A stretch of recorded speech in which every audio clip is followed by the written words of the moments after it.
నమస్తే. కథా శీర్షిక రెండో పురుషార్థం. రచన శ్రీ ఉదయని గారు. చదువుతున్నది రాధిక. ఇక కథలకెడితే, చక్కగా దిండు కానుకుని పక్క మీద కాళ్ళు జాపుకుని పుస్తకం చదువుకుంటున్నాడు మనోజ్. అటాచ్డ్ బాత్రూమ్ తలుపు తీసుకుని బయటికి వచ్చింది ముక్త. టవల్తో మొహం తుడుచుకుంటూనే బాల్కనీలోకి వెళ్ళి టవల్ ఆరేసింది. ఆమె బాల్కనీ తలుపు మూస్తుంటే పుస్తకాన్ని మూసి అటు తిరిగాడు మనోజ్. ఓ, కొత్త నైటీనా? చాలా బాగుంది అన్నాడు. సాధారణంగా అలాంటి ప్రశంసకి అట్లీస్ట్ చిరునవ్వైనా బదులుగా లభించాలి కదా. కానీ ముక్త మాత్రం ముక్తసరిగా నిజంగా బాగుందా అంది. ఆమె అన్న విధానానికి మనోజ్ వెంటనే అటెన్షన్లోకి వచ్చాడు. కాస్త పరీక్షగా నైటీ వంక చూశాడు. అప్పుడు గుర్తుకొచ్చింది అతడికి 2-3 నెలల క్రితం అతడు సెలెక్ట్ చేసిన నైటీ కాదని, బాగోలేదన్న ఈ నైటీ కొన్నందుకు ముక్తతో చిన్న సైజు పోట్లాట పెట్టుకున్నాడు మనోజ్. ఆ సంగతి పూర్తిగా మర్చిపోయాడు అతడు. అయితే ఆ నైటీని ఇన్నాళ్ళు దాచి ఇప్పుడు ధరించి తన నుండి బాగుందన్న కామెంట్ రాబట్టి, తద్వారా తనని ఫూల్ చేసిన భార్య తెలివితేటలకి ఎలా స్పందించాలో అతడికి అర్థం అవలేదు. పొగిడితే పుణ్యం సంగతి తెలియదు గాని ఆ రాత్రి పడుచు జంటలన్నీ ఎదురు చూసే పురుషార్థం దక్కే అవకాశాలు ఎక్కువ అవుతాయని మాత్రం అతడికి తోచింది. వెంటనే అమల్లోకి పెట్టాడు. ముక్త, ఆ షాప్లో కళ్ళు మిరుమిట్లు గొలిపే లైట్ల కాంతిలో నేను సరిగ్గా గ్రహించలేకపోయా. కానీ ఈ నైట్ నీకు అద్భుతంగా సూట్ అయింది. ఎంతైనా నీది గొప్ప సెలెక్షన్. పుస్తకం గుద్ది మరీ చెప్పాడు. పెదవిని పంటితో నొక్కి ప్రయత్నం మీద నవ్వాపుకుంటున్నదామె. మనోజ్ ఆతృత ఆమెకు తెలుసు. ఆ మాటకొస్తే అతడి కౌగిల్లో కరిగిపోవాలన్న తలపు ఆమెకి ఉంది. అతడిని ఊరించి కానీ దగ్గరవ్వకూడదని ఆమె నాటకం ఆడుతున్నది. ఈయన గారు ప్రాధేయపడితేనే రంజుగా ఉంటుంది అనుకుంటూ అతడి మాటలలో వ్యంగ్యం ఉందా అన్నట్లు సూటిగా చూసింది ముక్త. మొహంలో ఇంకాస్త సిన్సియారిటీని చూపిస్తూ పుస్తకాన్ని దిండు కింద పెట్టేశాడు మనోజ్. మంచం మీద దొర్లుకుంటూ ఆమెకు దగ్గరైపోయి అందుకున్నాడు. అతడు ఇంకాస్త దగ్గరయ్యేలోగా ముక్త అంది, ఓ చిన్న సాయం చేయాలి మీరు. పక్కనే ఉన్న టేబుల్ పైన ఉన్న కాగితాలు అందుకుని అతడి పక్కన కూర్చుంది. అతడికి అవి అందించి, నా ఖర్చులు నాకు అంతుపట్టడం లేదు, కొంచెం ఇవన్నీ యాడ్ చేసి లెక్క సరిచూడండి అంది. బెడ్రూమ్లో ముద్దులు మురిపాలు తప్ప పద్దులు లెక్కలు చూడకూడదని అనుపోయి ఆగాడు మనోజ్. ఈ అంతరాయం వల్ల 2 నిమిషాలు వృధా అవుతాయేమో అంతే. కానీ వాదన మొదలెడితే ఆమె మూడ్ చెదిరే అవకాశం ఉంది. అప్పుడు అసలుకే మోసం వస్తుంది అనుకుని గబగబా లెక్కలు పూర్తి చేశాడు. ఆమె అవి చూసి తృప్తిపడి ఆ కాగితాలు టేబుల్ పైన ఉంచింది. అతడి వంక తిరిగి నవ్వింది. అతను కుడికన్ను నలుపుకోసాగాడు. ఏమైంది? కుసింత కంగారుగా అడిగింది ముక్త. అవన్నీ వరుసగా కూడాను కదా మనోజ్ అమాయకంగా అంటూ పాటందుకున్నాడు. కుడికన్ను అదిరనే కూడిన తరుణాన. అతడి చిలిపితనం అర్థం చేసుకుని ముక్త పగలబడి నవ్వింది. పక్కన కూర్చుని అతడి భుజం పైన తలవాల్చింది. అతడు ఆమెను దగ్గరగా హత్తుకున్నాడు. అది చాలదన్నట్లు ఆమె అతడికి ఇంకా దగ్గరగా సర్దుకుంది. ఇద్దరి మనస్సుల్లో ఆ పాట శ్రావ్యంగా వినపడసాగింది. అదో రకమైన మత్తులో కొన్ని క్షణాలు మధురంగా గడిచాయి. ఇద్దరిలో తీయని తపన తారాస్థాయికి చేరింది. సరిగ్గా అప్పుడు టెలిఫోన్ మోగింది. ఉలిక్కిపడి విడివడి అప్రయత్నంగా గోడ మీద ఉన్న గడియారం వంక చూసింది ముక్త. 10 గంటలు కావస్తున్నది. ఇప్పుడు ఎవరు చేశారా అనుకుంటూ లేవబోయింది. మనోజ్ ఆమెని మళ్లీ అల్లుకున్నాడు. మోగి మోగి అదే ఆగిపోతుందిలే అన్నాడు. ప్లీజ్ అంది ముక్త. అయిష్టంగా ఆమెను వదిలాడు మనోజ్. ముక్త హాల్లోకి వెళ్ళింది. టెలిఫోన్లో సంభాషణ అయిపోయాక కూడా ఆమె బెడ్రూంలోకి రాకపోవటంతో మనోజ్ అసహనంగా అన్నాడు, ముక్త, ఏం చేస్తున్నావు? అప్పటికే ఆన్ అయిన టీవీ శబ్దంతో కలిసి ముక్త గొంతు వినబడింది. రండి, ఇప్పుడు స్టార్ 1లో మంచి ప్రోగ్రాం ఉందిట. మా ఫ్రెండ్ శైలజ ఫోన్ చేసింది. మనోజ్కి కోపం ముంచుకొచ్చింది. అయినా కంట్రోల్ చేసుకుంటూ హాల్లోకి వచ్చాడు. ఆ శైలజాదేవి గారికి పని పాట, మొగుడు భర్త, సమయం సరసం, మంచి మర్యాద, బుద్ధి జ్ఞానం ఇలాంటివేవీ లేవా? పెళ్ళై 4 నెలలు నిండని స్నేహితురాలింటికి రాత్రి 10 గంటలకి ఫోన్ చేసి, ఫలానా ప్రోగ్రాం బాగుంటుంది, మీ ఆయన్ని మీ ప్రోగ్రాంలని వదిలిపెట్టి ఆ టీవీ ప్రోగ్రాం చూడు అని సలహా ఇస్తుందా? సలహా. ముక్త మొహాన్ని తన చేతులతో పట్టుకుని కొంచెం గట్టిగానే అడిగాడు. అతడి రక్తం ఉడికిపోతున్నది.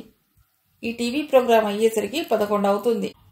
అప్పుడు ముక్త, అమ్మో మళ్ళీ పొద్దున్నే లేవాలి, ఇద్దరం ఆఫీసులకు వెళ్ళాలి, గుడ్ బాయ్ లాగా అటు తిరిగి పడుకోండి బాబు అంటుంది. ఇందాకటి నుండి కుడికన్ను ఎప్పుడు అదురుతుందా అని ఎదురు చూసిన తనకి నిరాశ తప్పదా? అతడి యాత్రానికి ముక్త పక్క నవ్వింది. చాలా మంచి ప్రోగ్రాం. గీతాదత్ పుట్టినరోజు సందర్భంగా శ్రద్ధాంజలి. ఎన్ని మంచి పాటలు వినవచ్చో. గీతాదత్త ఎవరావిడా? అసలు ఎందుకు పుట్టింది? అయినా అంత పాత బ్లాక్ అండ్ వైట్ పాటలు ఏం చూస్తావు? అంతగా వినాలంటే రేపు ఆవిడ పాడిన సీడీలు 2 కొనుక్కో. మనోజ్ బేరం పెట్టాడు. డాడీకి గీతాదత్ పాటలంటే ఎంత ఇష్టమో తెలుసా? ఇప్పుడు నేను ఈ ప్రోగ్రాం విని ఆయనకి మెయిల్ ఇస్తే ఎంత సంతోషిస్తారో. ముక్త ఒళ్ళు మర్చిపోయినట్లు అంది. కూతురు ఈ ప్రోగ్రాం చూస్తే ఎక్కడో అమెరికాలో ఉన్న మామగారు ఎందుకు సంతోషిస్తారు అన్న ప్రశ్న ఆటోమేటిక్గా మనోజ్కి కలిగింది. కానీ అంతకంటే త్వరగా పరిష్కరించవలసిన సమస్య ఇంకోటి ఉంది. అందుకనే మనోజ్ వ్యంగ్యంగా నవ్వాడు. కొత్తగా పెళ్ళైన వాళ్ళు వినవలసిన పాటలు ఇవి కాదు. మేరా సుందర్ సప్నా బీత్ గయా అని అలా విషాద గీతాలు పాడుతుంటే పనిగట్టుకుని విని మరీ మూడు చెడగొట్టుకోవడం ఏం బాగోలేదు. ప్లీజ్ మీ గోల ఆపండి, హృదయానికి హత్తుకునే ఆ పాటని సరిగ్గా విననీయండి. ముక్త వాల్యూమ్ పెంచింది. రిమోట్ ముక్త చేతిలోంచి లాక్కుందామని విఫల యత్నం చేశాడు మనోజ్. ముక్త ఆ ప్రోగ్రాం చుట్టంలో లీనమైపోయింది. చూడండి చూడండి, ఇంత విషాదాన్ని పలికించిన ఆ గొంతు ఇప్పుడు బాబూజీ ధీరే చల్నా, ప్యారమే జరా సంభల్నా అని హుషారిని చిలిపిదనాన్ని ఎలా కలబోసి వీణుల విందుగా పాడుతుందో వినండి అని ముక్త రకరకాల వ్యాఖ్యానాలు చేయటం మొదలెట్టింది.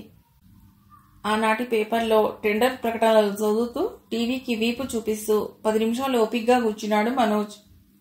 ఈ ప్రోగ్రాం 11 వరకు నడుస్తుందని, అంతవరకు ముక్త అలా చూస్తూనే ఉంటుందని, ఆ తర్వాత మామగారికి ఈమెయిల్ ఇచ్చి గాని బెడ్రూంలోకి రాదని అప్పటికి అతడికి స్పష్టంగా తెలిసిపోయింది. కోపమంతా ప్రతిఫలిస్తుండగా నీళ్ళని గట్టిగా తన్నుకుంటూ బెడ్రూంలోకి వెళ్ళాడు. ముక్త మాత్రం ఆ ప్రోగ్రాం బాగా ఎంజాయ్ చేసింది. ప్రోగ్రాం అయ్యేసరికి 11 దాటింది. అప్పుడు స్పృహలోకి వచ్చింది ముక్త. మనోజ్ జరిగితే పర్వాలేదు, ఎలా అయినా బుజ్జగించవచ్చు. కోపం హద్దు దాటితే తండ్రికి మెయిల్ ఆ మర్నాడు ఇవ్వచ్చులే అనుకుంది. మనోజ్ని ఎలాగైనా ప్రసన్నం చేసుకోవాలి. ఆమె బెడ్రూంలోకి అడుగుపెట్టేసరికి మనోజ్ గాఢ నిద్రలో ఉన్నట్లున్నాడు. నిజమా నటనా? అతని పక్కగా కొంచెం దూరంలో ఫోటో ఆల్బమ్ ఉంది. అంత అత్యవసరంగా ఆ ఆల్బంతో అతడికి ఏం పని తగిలిందో ముక్తకి అంతుపట్టలేదు. అతన్నే అడిగితే సరి అనుకుంది. అతన్ని ఆనుకుని కూర్చుంది. ముడివిప్పిన జుట్టు అతని మెడకి తగిలేలాగా వదిలింది. అతడిలో కదలిక రాలేదు. ఈ ఆల్బమ్ మీరే తీశారా?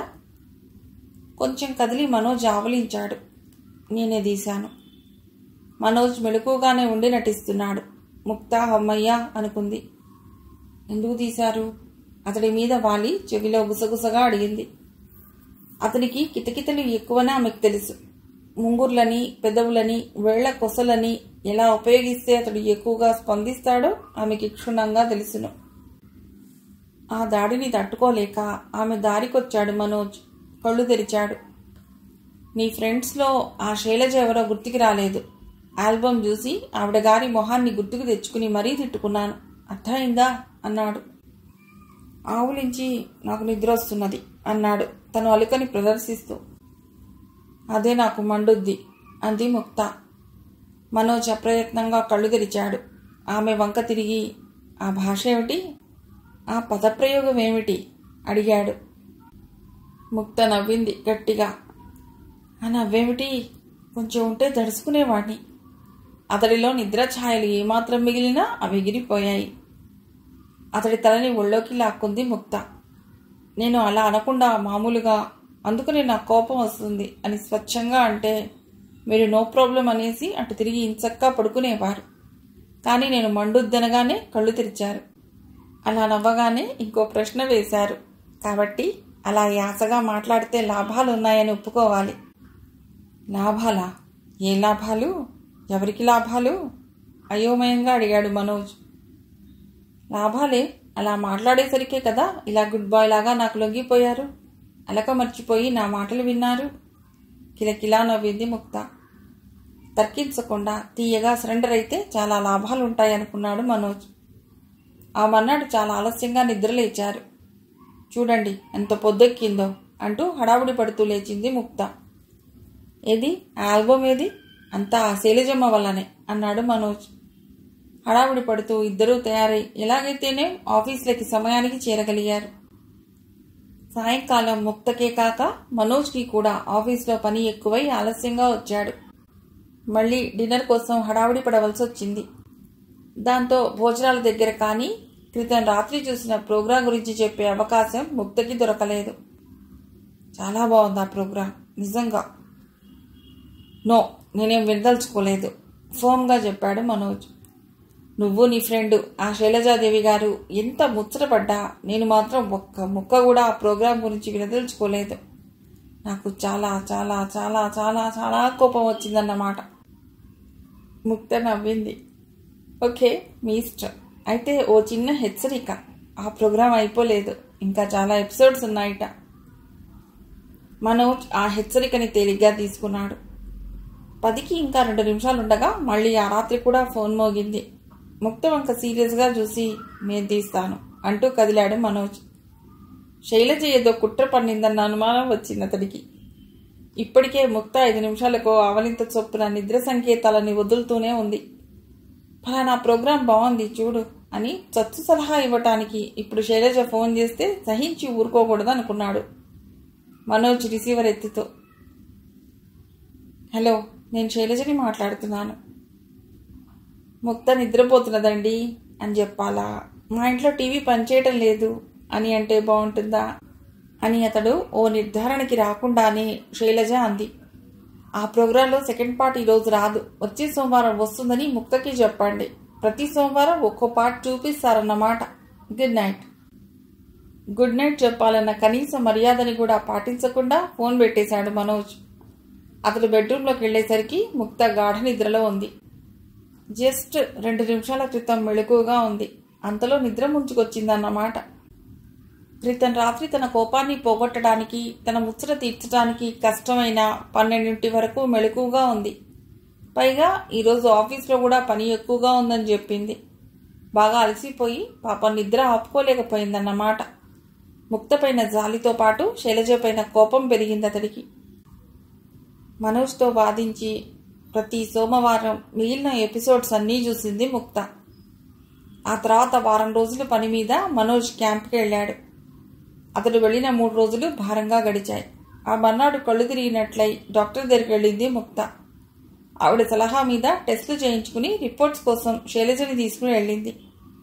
ప్రెగ్నెన్సీ అన్న శుభవార్త కన్ఫర్మ్ చేసుకుని పక్కన మనోజ్ లేనందుకు బాగా ఫీల్ అయింది ముక్త. ఆ ఆఫీస్ పని లేకపోతే ఎంత బాగుండేది. ఆ రాత్రి మనోజ్ ఫోన్ చేశాడు.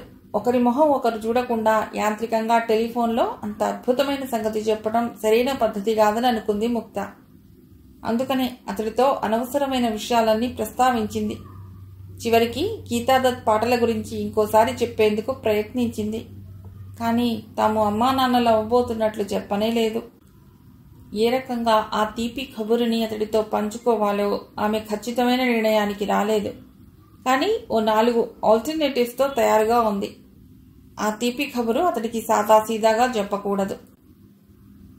క్యాంపు నుండి మనోజ్ వచ్చేసరికి ముక్త ఇంట్లో లేదు, ఆఫీస్కి వెళ్ళింది. మనోజ్ తన ఆఫీస్లో రిపోర్ట్ చేశాక తీరిక చూసుకుని ముక్త ఆఫీస్కి ఫోన్ చేశాడు. క్యాంపు నుండి తిరిగి వచ్చానని ఆమెకి తెలియజేయాలని అతడి ఉద్దేశం. సమయానికి ముక్త సీట్లో లేదు. శైలజ ఫోన్ తీసింది. మాట్లాడుతున్నది మనోజ్ అని తెలియగానే కంగ్రాచ్యులేషన్స్ అంది శైలజ. అంత మంచి వార్తని ముక్త మొగుడికి చెప్పకుండా దాచిందన్న విషయం శైలజకి తెలియదు. మనోజ్ విస్తుపోయాడు. కంగ్రాచ్యులేషన్సా? ఎందుకు? అదేమిటండి అలా అంటారేమిటి?